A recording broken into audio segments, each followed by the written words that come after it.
Olá, meus amados, tudo na paz do Eterno?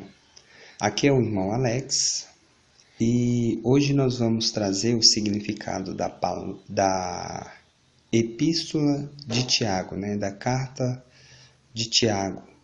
E depois nós vamos estar dando prosseguimento à leitura da carta de Tiago, capítulo por capítulo. Beleza? Hoje nós vamos trazer só um resumo da carta e espero que você goste. Tem um conteúdo bem bacana aqui para nós. Nós temos que conhecer um pouquinho, para podermos entender um pouco a carta. Vamos lá. Juntamente com 1ª e 2ª Pedro, Judas e 1ª e 2ª de João, Tiago faz parte das 7 epístolas católicas, isto é, gerais, ou universais, assim chamados porque não estão endereçadas a nenhuma comunidade em particular. Forma literária e finalidade. Embora apresente uma saudação epistolar, Tiago não contém saudação final nem apresenta o tom de uma carta. Carece inteiramente de alusões pessoais, não apresenta as instruções doutrinárias típicas das epístolas do Novo Testamento. É constituída inteiramente por uma exortação moral. Suas afinidades literárias devem ser buscadas na literatura sapiencial do Antigo Testamento e nas homilias sinagogais ilustradas nos livros apócrifos, como os Testamentos dos 12 Patriarcas, 1ª de Enoque, 4º de Macabeus e em alguns textos de Corã. O autor também se revela familiarizado com as diatribes dos escritos filosóficos estoicos, o uso de perguntas e respostas em um diálogo imaginário. Na epístola também pode-se encontrar traços de textos litúrgicos e do catecismo batismal. Assim, os antecedentes literários de Tiago são vastos e variados, mas a forma que prevalece na epístola é a exortação judaico-helenística. O título atribui a epístola a Tiago. Sobre a identidade desse Tiago e sobre os problemas relacionados com essa atribuição, Tiago, o tom é interesse judaico de Tiago. São tão fortes que Spinter e Mallory chegaram a pensar que se tratasse de uma obra judaica que foi cristianizada por um relator desconhecido em torno de 80 a 90 d.C. O caráter certamente cristão da obra não autoriza essa hipótese, mas a combinação de características judaicas com a característica cristã não pode deixar de criar dificuldades. O autor é certamente um judeu. Tiago apresenta muitos ecos da sabedoria do Antigo Testamento. Em sua linguagem, muitos são os semitismos. Sua mentalidade é muito mais a mentalidade concreta do Antigo Testamento do que abstrata da cultura grega. Os termos tipicamente judaicos são frequentes, mas não há dúvida de que o autor seja cristão. Suas numerosas relações com os evangelhos e as epístolas podem ser facilmente encontradas. Em Mateus, tem várias referências aqui de Mateus, de João, e nas epístolas de Romanos, 1ª de Pedro, Efésios, 1ª de João, 2ª de Timóteo, 1ª Coríntios. Essas afinalidades não indicam uma dependência literária, nem em um sentido nem em outro. à exceção de 1 Pedro, que talvez faça uso de Tiago.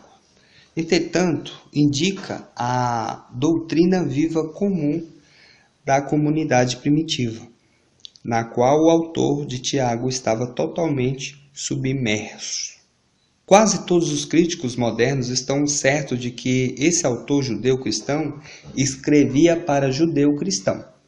É absolutamente improvável que uma obra de tom tão fortemente judaico tenha sido escrita para cristão, provenientemente da gentilidade, sem demonstrar qualquer esforço para se tornar adequado a eles.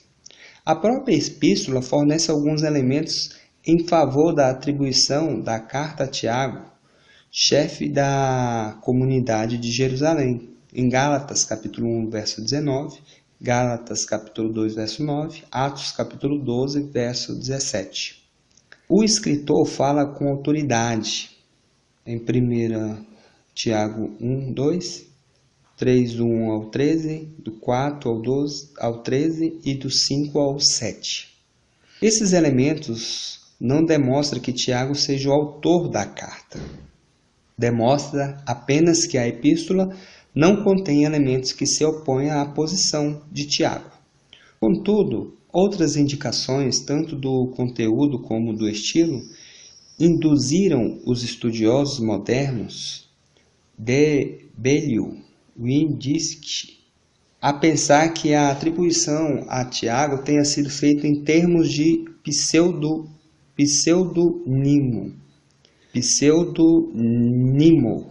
Esses críticos datam a epístola entre o ano 70 a 132, entre as duas revoltas judaicas. Segundo alguns, o autor devia ter o nome comum de Jesus. Outros pensam que o autor usou um documento de Tiago ou tem escrito na qualidade de intérprete de Tiago. Contra a atribuição da epístola a Tiago, costuma-se argumentar com a tradição que apresenta Tiago como extremamente didático às observações legais judaicas. Eusébio, as homilias pseudaclementinas, Tiago ignora a lei cerimonial e considera a lei somente como lei moral. A tradição de um Tiago submisso ao legalismo, aliás, não encontra base muito sólidas no Novo Testamento, onde Tiago aparece como moderador e tolerante em relação a dispensas dos gentios da observância da lei. Atos 15, 1 ao 5, e Gálatas 2:4. Mas seria do que esta é a obsessão baseada na surpreendente desatenção que Tiago demonstra em relação à obra e à pessoa de Jesus. Em toda a epístola, Jesus só é mencionado em Tiago 1:1, 2:1, bem mencionado em 5:7 e provavelmente em 2:7 e 5:14. Essa lacuna parece estranha em uma obra escrita por um apóstolo ou por um dos irmãos do Senhor. Trata-se de uma dificuldade que se coloca para qualquer livro do Novo Testamento.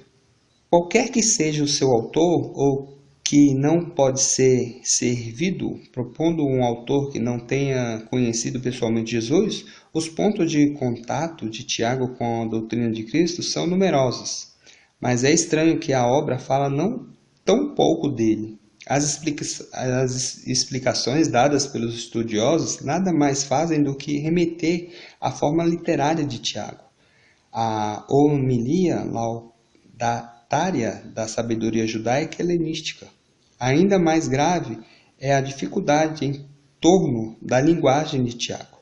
O grego de Tiago é mais puro de todo o Novo Testamento, depois de Hebreus. Os críticos se perguntam como um camponês da Galileia, que, pelo menos em que se sabe, nunca deixou a Palestina, pode apresentar um vocabulário e uma capacidade estilística que superam até mesmo os escritos de Lucas e Paulo. É muito improvável que Tiago tivesse tal capacidade. Só se pode defender a atribuição da epístola a ele, levando a hipótese de um secretário hábil na língua grega que tenha redigido a epístola. A data de Tiago, a obra de Tiago, deve ser anterior ao ano de 62, data da sua morte. Alguns propuseram uma data que se aproximasse inclusive de 35 a 50, com base na organização primitiva da comunidade que se reflete em Tiago 2:2, 3:1 e 5:14.